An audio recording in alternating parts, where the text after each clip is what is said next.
Imagine you're sailing the open ocean, the endless blue stretching out in every direction.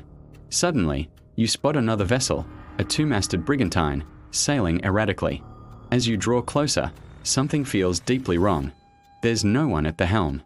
No one on deck. The ship is completely, eerily, silent. This isn't the opening scene of a horror movie. It's the real-life discovery of the Mary Celeste, the world's most famous ghost ship. And for over 150 years, the question has remained, what happened to her crew? Our story begins not with the Mary Celeste, but with a ship named the Amazon. Built in Nova Scotia in 1861, she seemed cursed from the start. Her first captain died of pneumonia just days into her maiden voyage. On her next journey, she collided with a fishing boat. She ran aground, was salvaged, and changed hands multiple times, each owner meeting some form of misfortune. It was as if the ship itself carried a shadow. In 1868, after being wrecked in a storm, she was salvaged yet again and sold to American owners who renamed her. She became the Mary Celeste. Perhaps they hoped a new name would wash away her troubled past. It didn't. On November 7, 1872, the Mary Celeste set sail from New York City, bound for Genoa, Italy. Her cargo was 1,701 barrels of denatured alcohol, a volatile substance intended for fortifying Italian wines. At the helm was Captain Benjamin Briggs, a respected and experienced seaman. He wasn't alone. With him were his wife, Sarah, their 2-year-old daughter, Sophia, and a handpicked crew of 7 capable sailors. By all accounts, Captain Briggs was a fair man, his crew was competent, and his family was beloved. They were the picture of a happy, seaworthy family embarking on a routine commercial voyage. The ship's logbook, later recovered, showed the first few weeks were uneventful. The weather was rough at times, but nothing an experienced crew couldn't handle. The last entry was made on November 25th, placing them just west of the Azores Islands.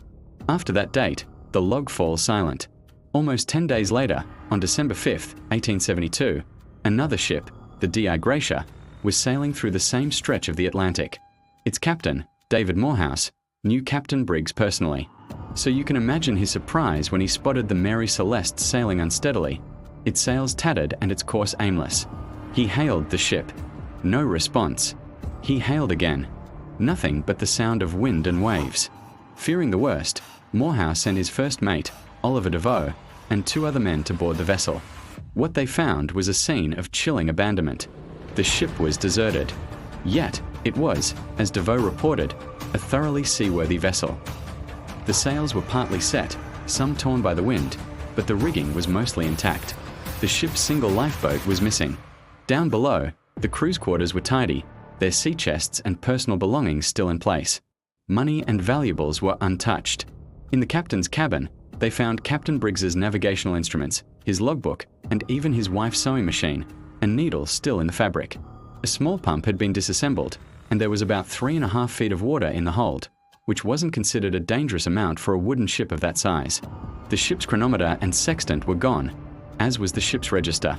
Perhaps most unsettling of all, the cargo of alcohol was almost entirely intact, with only 9 barrels found empty. The ship carried a 6-month supply of food and fresh water, barely touched. Everything was there, except the 10 people who should have been. It was as if they had vanished into thin air. Where did Captain Briggs, his family, and his crew go? Why would they abandon a perfectly sound ship in the middle of the Atlantic? The D.I. Gracia crew sailed the Mary Celeste to Gibraltar, where a British court of inquiry was convened to investigate the salvage claim. And this is where the mystery deepens, and the theories begin to fly. The court, led by a man named Frederick Sollyflood, was immediately suspicious. He couldn't believe a competent captain would abandon his ship for no reason. His primary theory was foul play. He suspected the crew of the D.I. Gracia had murdered everyone on the Mary Celeste to claim the salvage reward.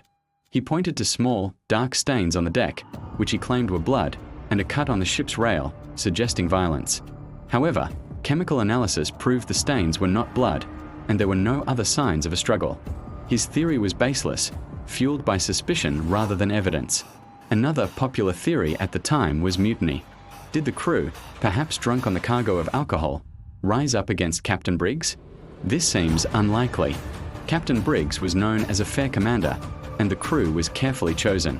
Furthermore, if they had mutinied, why would they abandon the ship and all its valuables? Where would they have gone in a single lifeboat in the middle of the ocean? And most of the alcohol was still in the hold. This theory just didn't add up. What about pirates? The golden age of piracy was long over by 1872, but pirates still roamed some corners of the world. Could Barbary pirates have attacked the ship? Again, it seems improbable. The personal belongings of the crew, including money and valuables, were left untouched. Pirates would have plundered the ship from top to bottom. This wasn't the work of thieves.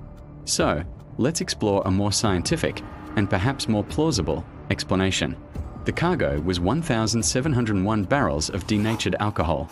9 of these barrels were made of red oak, a more porous wood than the white oak used for the others. It's possible that vapors from the alcohol leaked from these barrels and collected in the hold.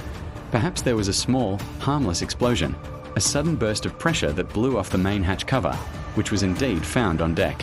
Fearing a much larger, catastrophic explosion was imminent, Captain Briggs might have made a split-second decision. He ordered everyone into the lifeboat as a temporary precaution, perhaps trailing the ship on a long tow line, waiting for the danger to pass.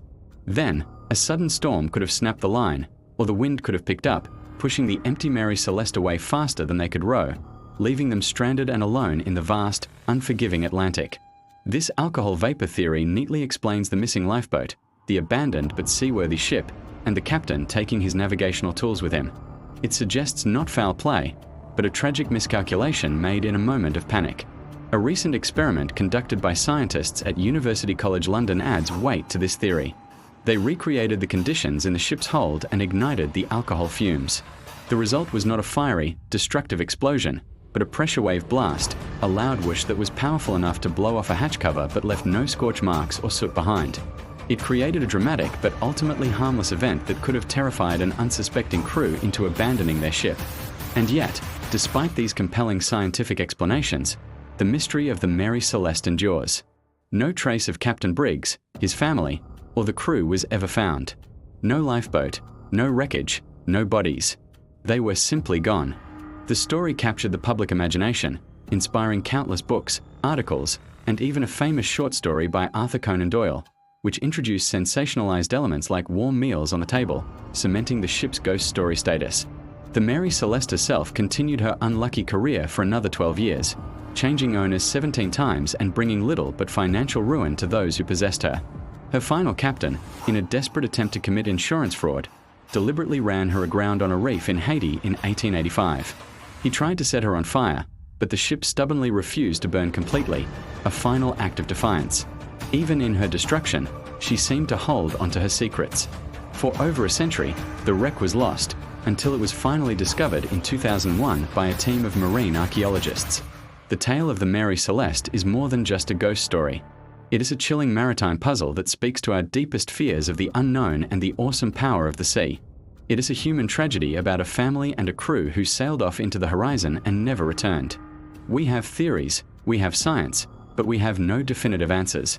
The silence that greeted the crew of the D.I. Gracia over 150 years ago still echoes today.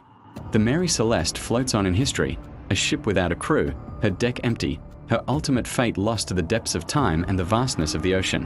What do you think really happened? Let me know your theories in the comments below. Thanks for watching, and if you enjoyed this journey into maritime mystery, be sure to like and subscribe for more stories from the strange and forgotten corners of history.